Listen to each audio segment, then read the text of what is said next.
ते गुरु मिलवै सर्वाधार, मंगलमय मंगल करन बिनवौ बारंबार।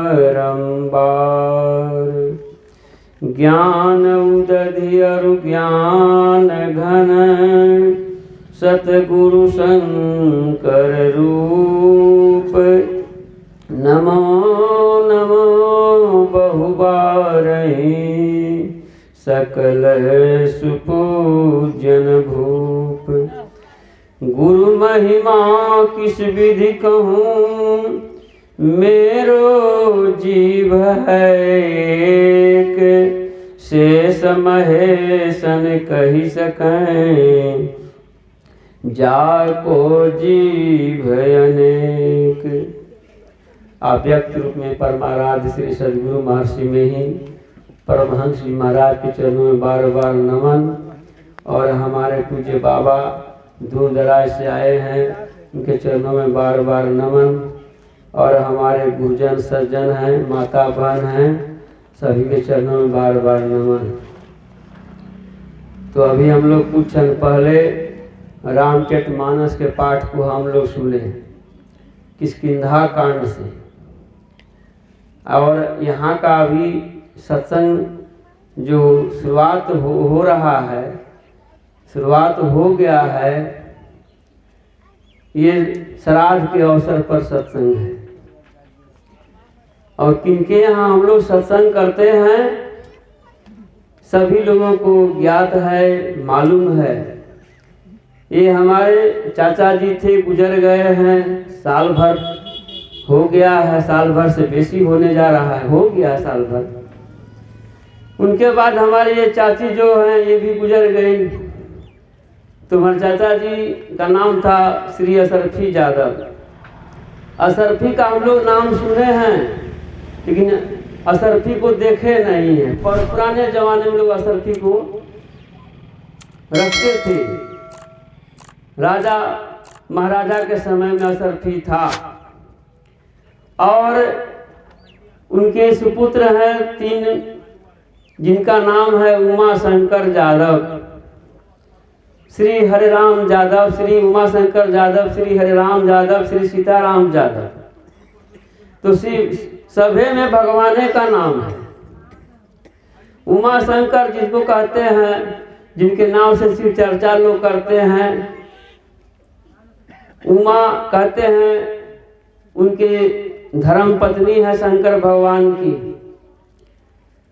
तो उमा शंकर कहते हैं, पहले उमा तब शंकर।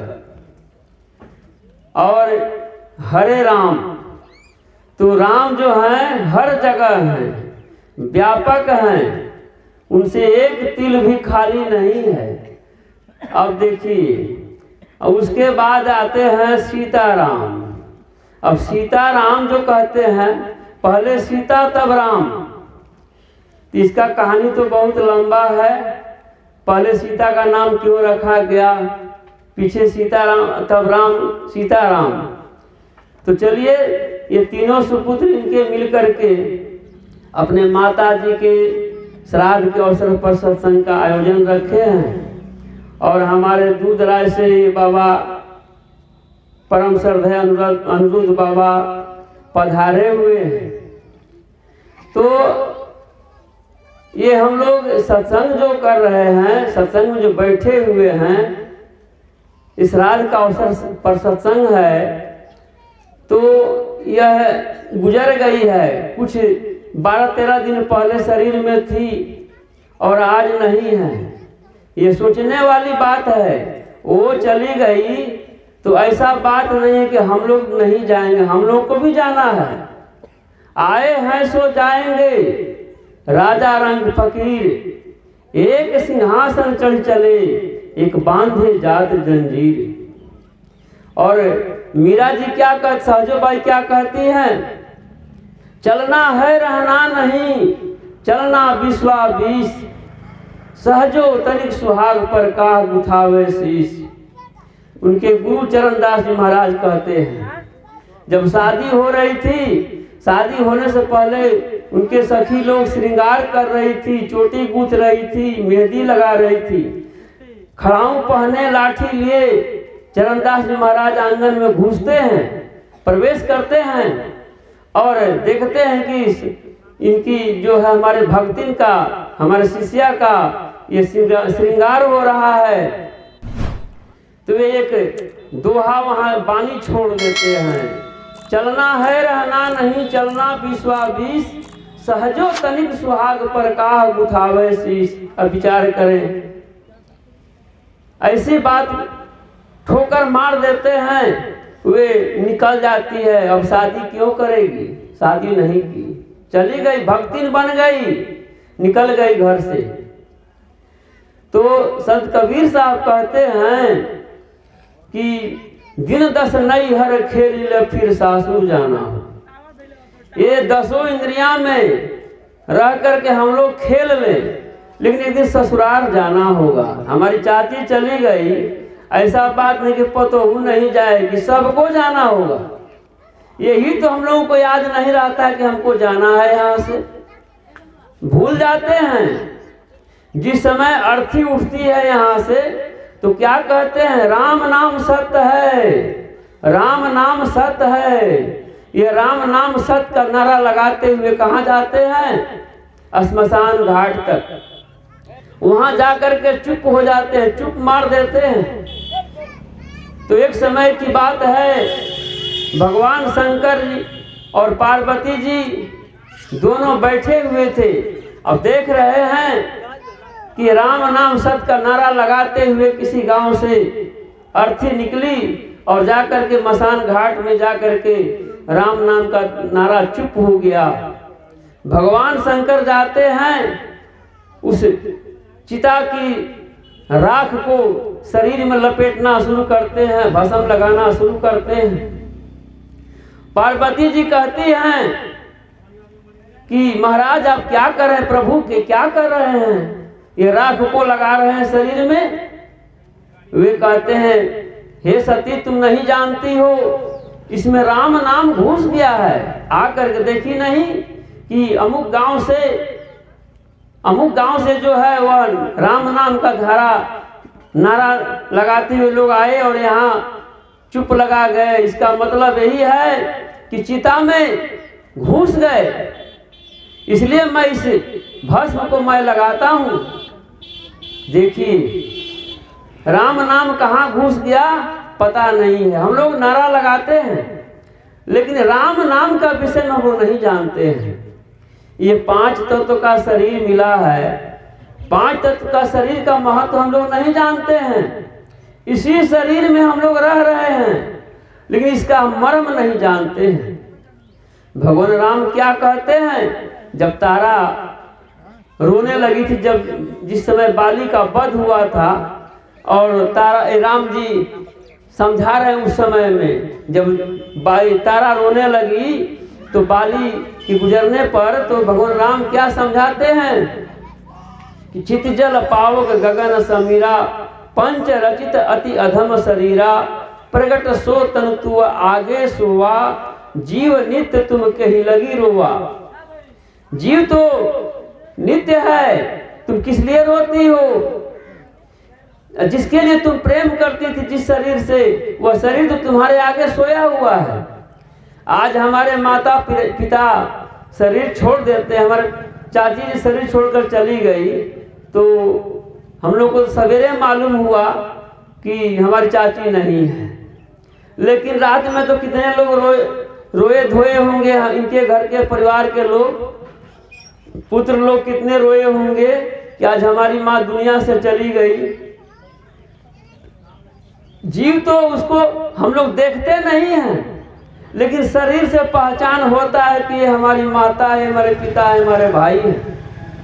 शरीर से ही नाता है। अगर शरीर से आत्मा निकल जाए, इसको कौन पहचान सकता है। ये शरीर का नक्शा बिगड़ जाएगा, खाक में मिल जाएगा।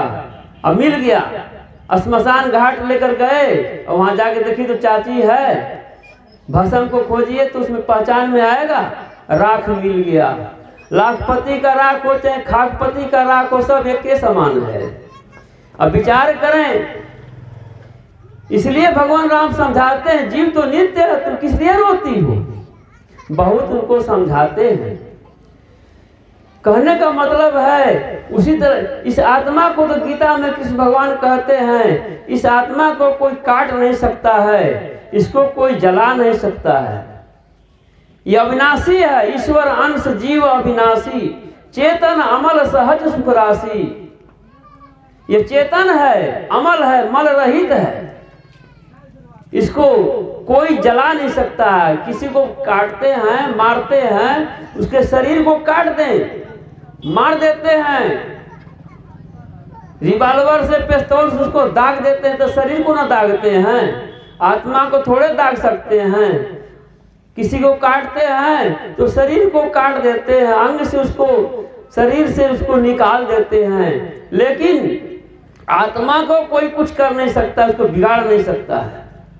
वो अनित्य है, उसको अविनाशी है, वह देखने में नहीं आता है। जैसे परमात्मा के विषय में लोग कहते हैं कि इस आंख से देख नहीं सकते हैं, तो क्या आप अपने को अंदाज करें कि हम अपने आप को देख रहे हैं? शरीर को हम देख रहे हैं कि हम काला हैं या गोरा हैं, लेकिन अपने आप को हम नहीं देख रहे हैं कि हम कैसा है। यह कितना यह गड़बड़ बात है कि हम अपने आप को नहीं देख रहे हैं। किसी से पूछा जाए कि क्या आप पैर हैं तो कहेंगे नहीं। किसी से पूछा जाए कि क्या आप हाथ हैं तो कहेंगे नहीं। आप मस्तक हैं तो कहेंगे नहीं। नाक कान हैं, आंख हैं तो नहीं, तो आप हैं क्या? इस विषय में हम लोगों को गौर करना होगा कि हम हैं क्या। इसका पता कैसे चलेगा? जो साधन करते हैं उन्हीं को पता चलता है कि मैं कौन हूं। इसी को खोजते खोजते मैं कौन हूं, मैं कौन हूं, खोजते खोजते जिंदगी खत्म हो जाती है, लेकिन नहीं जान पाते हैं, धोखे में चले जाते हैं। धोखे में प्राण आपकी चली जाती है, शरीर से निकाल लिया जाता है। मौत कब किसकी कहां होगी कहना मुश्किल है। एक समय में धर्मराज के दरवाजे पर चिड़िया घूर रही थी, गौरैया, और उसको धर्मराज जो है देख रहे हैं गौर से। तो चिड़िया जब देखी, उनको नजर में नजर मिला, चिड़िया थरथरा गई, कांपने लगी। और क्या देख रहे थे? खाता में किस चिड़िया का मौआ 7 समुंदर पार पहाड़ के गुफा में है, और इसको कौन ले जाएगा वहां। लेकिन कहता है बंगला में, मरण हाल जाने चरण, मरण का हाल चरण जानता है। अब होता क्या है, उसी समय गरुड़ महाराज आ जाते हैं और चिड़िया थरथर गौरैया कांप रही है। तो कहते हैं कि चिड़िया से पूछते हैं गरुड़ महाराज, कहते हैं तुम इतना थरथर क्यों कांप रही हो? कहते देखिए ना, हमको धर्मराज जो हैं बहुत गौर से देखे हैं, हमको डर हो गया है। तो कहते हैं गरुड़ महाराज कि चलो तुमको मैं 7 समुंदर पार पहाड़ की गुफा में मैं प्रवेश कर दूंगी, उसमें घुसा दूंगा। तुमको जो है वहां नहीं पहुंच पाएंगे, तुमको नहीं कुछ कर बिगाड़ सकते हैं, कुछ नहीं कर सकते हैं। वहां से लौट करके जब आते हैं गरुड़ महाराज पूछते हैं, महाराज इनको चिड़िया को गौर से देख रहे थे आप, इसमें क्या बात है? चिड़िया तो डर से कांप रही थी। उसको मैं 7 समुंदर पार पहाड़ की गुफा में मैं घुसा के आ गया हूँ। वे चिड़िया वहां मैं पहुंचा दिया उस चिड़िया को। तो धर्मराज कहते हैं कि अरे मैं तो अफसोस में था कि उसका मौत 7 समुंदर पार पहाड़ की गुफा में है, और मैं उसको कैसे वहां कौन पहुंचाएगा उसको, जो ताकि वहां मौत होगा। कहते कि मैं महाराज मैं तो वही काम करके आ गया हूँ। कहा कि तब तो हमारा काम आप कर दिए। गरुड़ महाराज को विश्वास नहीं हुआ, फिर जाकर के देखते हैं कि उसको पहाड़ के गुफा में केकड़ा जो है गला दबा करके मार दिया है, काम हो गया। देखिए, कहीं भी हम रहेंगे, देश विदेश कहीं रहेंगे, मौत हमको नहीं छोड़ेगा, वहीं मार देगा, ठाई से कर ठोक देगा। रास्ता चलते देखा जाता है, तुरंत एक्सीडेंट हो जाते हैं, एक्सपायर हो जाते हैं, खत्म हो जाते हैं। देखिए कि कोई घरे में मर जाते हैं। ये घर बाहर, बुढ़ापा, जवानी, बालापन, किशोरावस्था, ये कुछ नहीं जानता। मौत ऐसी चीज है, इसको कोई नहीं टाल सकता है। शादी का दिन हम टाल सकते हैं और कोई शुभ काम को टाल सकते हैं, लेकिन मौत को नहीं टाल सकते हैं। परम श्रद्धेय परमा पूज्य श्री हरनंदन बाबा जी महाराज धरहरा आश्रम में सत्संग हो रहा था, तो कह रहे थे कि मरना तो निश्चित है, इसको कोई नहीं टाल सकता है। तो मरते तो सब कोई हैं, लेकिन संत कबीर साहब की बानी सुन लीजिए, वे क्या कहते हैं। मरने के नाम से तो हम लोग डरते हैं।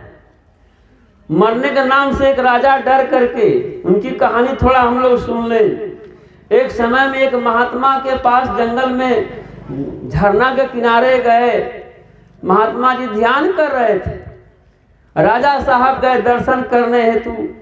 दर्शन करने के लिए जब गए तो महात्मा जी देखते हैं कि तो राजा साहब हैं, तो आसन दिए, बैठने की इजाजत दिए, कहते हैं कि बैठिए, क्या कुशल मंगल है। कहे कि महाराज मैं आपका दर्शन करने आ गया। तो वे सोचते हैं कि ये अतिथि हैं, तो कुछ इनका सेवा सत्कार होना चाहिए। वे सिंहनी को याद करते हैं, सिंहनी को याद करते हैं। सिंहनी आकर के हाजिर हो जाती है, सोना के पात्र में दूध दूहते हैं और दूह करके कुछ अपने भी पी लेते हैं और राजा को भी पिला देते हैं। राजा को भी जब पिला देते हैं तो उनको पूरा जोश हो गया।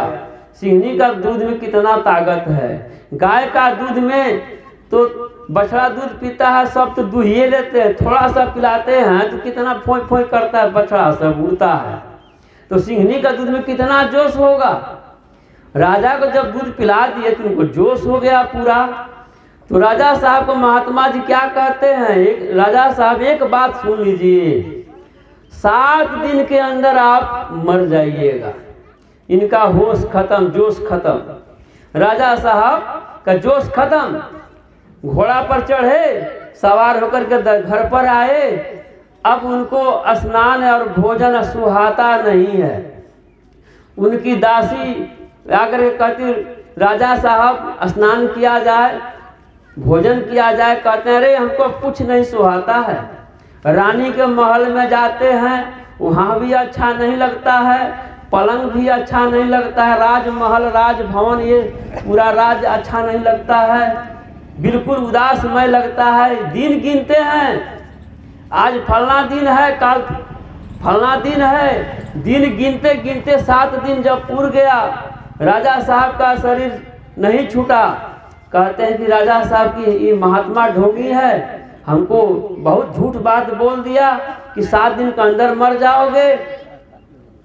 आज अभी तक मैं मरा नहीं, शरीर हमारा सुखा करके पंजर हो गया, हमारा शोभा सब बिगड़ गया, राजा का चेहरा खराब हो गया। मैं जाता हूँ तलवार लेकर के, आज मैं इसको कत्ल कर दूंगा। राजा साहब घोड़ा पर चढ़ते हैं, जाते हैं तलवार लेकर के। और राजा साहब जब पहुंचते हैं महात्मा के पास तो म्यान से तलवार निकालते हैं मारने के लिए। तो महात्मा कहते हैं ठहर जाओ। राजा साहब ठहर गए। कहते हैं कि महाराज आप तो सारी झूठ बोल दिए, आप उस दिन बता दिए कि 7 दिन के अंदर तुम मर जाओगे। मैं अभी तक मरा नहीं, हमारा चेहरा खराब हो गया, दुर्दशा हो गया। तब वे कहते हैं कि अरे मैं यही न कहा था कि 7 दिन के अंदर मर जाओगे, तो 7 दिन के अलावा और कोई 8वां दिन है? कभी भी मरोगे तो 7 दिन के अंदर में मरोगे। मैं कहाँ झूठ बोला हूँ? और 7 दिन के अलावा और कोई दिन है? 7 दिन के अंदर में सब मरता है। तब कहते हैं राजा साहब कि हमको समझने में ही फेर हो गया महाराज, गलती हो गई। अब सोचे विचारे हैं कि जितने हम लोग नर नारी हैं सब कोई मरेंगे 7 दिन के अंदर में। 7 दिन के अंदर में जन्म होता है, 7 दिन के अंदर में हम जवान होते हैं, 7 दिन के अंदर में बुढ़ापा हमारी आ जाती है, दांत हिलना जारी हो जाता है, चूल पक जाता है, उसके बाद हम शरीर छोड़ देते हैं। 7 दिन के अंदर में शादी ब्याह सब 7 दिन के अंदर में हो जाता है। और कोई 8वां दिन है समझने का, फिर मरने के नाम से राजा साहब का शरीर सुखा गया।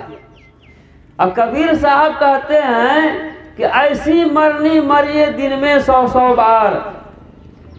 मरने का हाल हम लोग नहीं जानते हैं, यही फर्क है कि हम लोग नहीं जानते हैं। मरने का अगर हाल जान जाएंगे तो मरने में तो मजा है।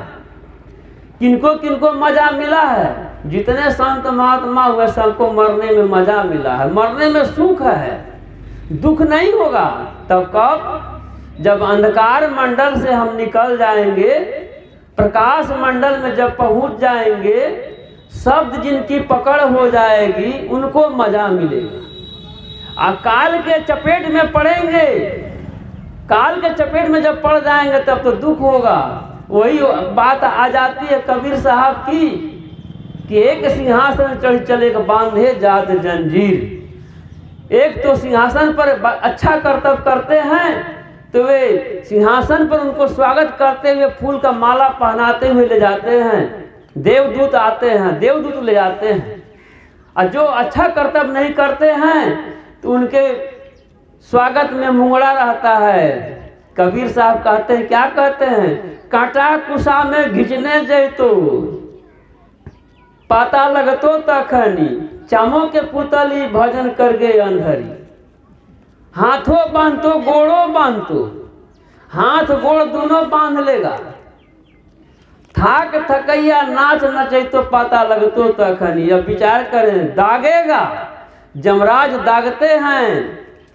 जमराज तो कहते हैं जो मांस मछली का भक्षण करता है उस जीव को मैं तप्त शिला पर उसको मैं सिझाता हूँ और मैं उसको खाता हूँ, आहार करता हूँ। अब विचार कर, जैसे मछली को तावा पर भूजते हैं, कढ़ाई में तेल देकर के भूजते हैं, और उस तरह आपको जब तप्त शिला पर जल चढ़ा करके जब भूजेगा तो कितना, तो वही कष्ट होता है मरने के समय में। आह माई आह बाबू करते हुए भगवान का नाम नहीं निकलेगा उस समय भगवान का वचन नहीं निकलेगा, उनका नाम याद नहीं होगा। माई बाप का नाम याद होता है। क्यों? जन्म भर हम राम का नाम कभी लेवे नहीं किए हैं, कैसे आएगा? जन्म जन्म मुनि जतन कराही, तब हम मुँह राम आवत नहीं। अंत समय में राम का नाम नहीं आता है। क्यों? और हमारे पर महाराज गुरुदेव कहते हैं कि नाम को याद कीजिए, सुमिरन कीजिए। जब से दीक्षा ले लिए तब से नाम सुमिरन कीजिए, तब मरने के समय में कहीं हो सकता है कि नाम याद पड़ जाए, ख्याल शुद्ध हो जाए, पवित्र हो जाए, तो आपका गति अच्छा होगा। हमारे ये चाची जी गुजर गई तो इनका भाग अच्छा था, उनके नाम पर आज श्राद्ध सत्संग हो रहा है। तो कहने का मतलब है इसके विषय में हम लोग समझे, याद रखें, इसको याद करें, इस बात को याद रखें कि हमको जाना है यहाँ से, तुमको करना क्या है। इस विषय में संत महात्मा समझाते हैं। तो अब हमारा समय हो गया है। प्रेम से बोलिए श्री सद्गुरु महाराज की जय।